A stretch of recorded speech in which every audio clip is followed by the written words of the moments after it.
Mr. Blanc, I know who you are. I read your profile in The New Yorker. I found it delightful. I just buried my 85-year-old father who committed suicide. Why are you here?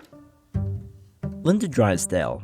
She asks a very apt question in this scene from 2019's Knives Out, Rian Johnson's homage to the Agatha Christie murder mysteries of old. And I don't mean an apt question for Daniel Craig's private detective, Benoit Blanc, but rather for Johnson himself. What are you doing here? Here in a genre with such scant cinematic pedigree, a genre that was essentially killed off decades ago by weekly doses of smart, long-form television.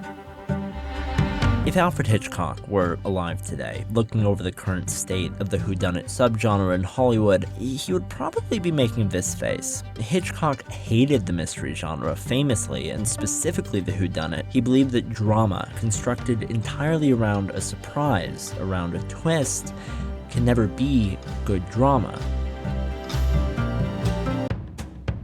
See, to Hitchcock, there's a fundamental flaw in the whodunit's design in that there is no emotional element inherent within its structure to keep us engaged. It's rather an intellectual process of clue gathering followed by the obligatory shocking reveal. And that reveal, when eventually it does come, like a dopamine hit, is thrilling and satisfying, but for no more than a few fleeting moments. And so enter Rian Johnson, whose fifth feature film, Knives Out, follows Detective Blanc and his investigation into the murder of a wealthy patriarch and a rogues gallery of haughty suspects on the heels of his fortune. A classic fireside Agatha Christie-inspired whodunit setup, to be sure, but then why does it work? Well, in a word, information. Four people are sitting around a table, talking about baseball, whatever you like. 5 minutes of it, very dull. Suddenly, a bomb goes off, blows the people to smithereens. What do the audience have? 10 seconds of shock.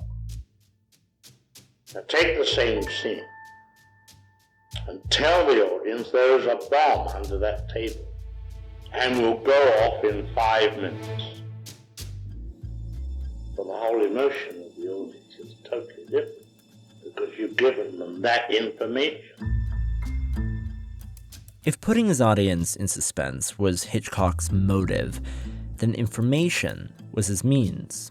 What makes Knives Out stand out from other whodunit films is the sheer and unconventional amount of information that the audience is given throughout the movie. Information on characters, on motivations, on relationships, information that leads to a deeper and more emotional investment. With a lack of information, we would attempt to guess a solution, but with so much of it, we second-guess our solutions constantly. In Johnson's own words, by taking a whodunit and putting the engine of a Hitchcock thriller in the middle of it, and almost using that thriller as misdirection, we tell the audience very early, don't worry about whodunit. Don't worry about solving this puzzle. Rian Johnson is no stranger to taking staple genres of classic Hollywood, the noir, the caper, and infusing new life into them. But the beauty of Johnson's approach to Knives Out is that, well, it isn't actually a novel one. What makes the film novel is its contemporary setting and its timely socio-political dialogue stuffed into an unlikely genre. But the real objective in creating this movie was to remind audiences of what's possible within this setting. Johnson has on numerous occasions referenced as inspiration the famous Peter Ustinov Agatha Christie films of the 1970s and 80s because of his admiration for their character-based storytelling, their humor that didn't tip to the side of parody, I'm shouting, I'm shouting, I'm shouting! and their all-star casts. 3 perfect ingredients for any modern blockbuster. Johnson still fundamentally believes in the power of the whodunit and all its classic tropes, but by adopting the MO of Hitchcock, of the very man who shot down the mystery genre, Johnson has shown that the divide between mystery and suspense is not so great, that the two can in fact be reconciled to help push the mystery forward. and that perhaps the joys of the whodunit on the silver screen are in fact not dead after all.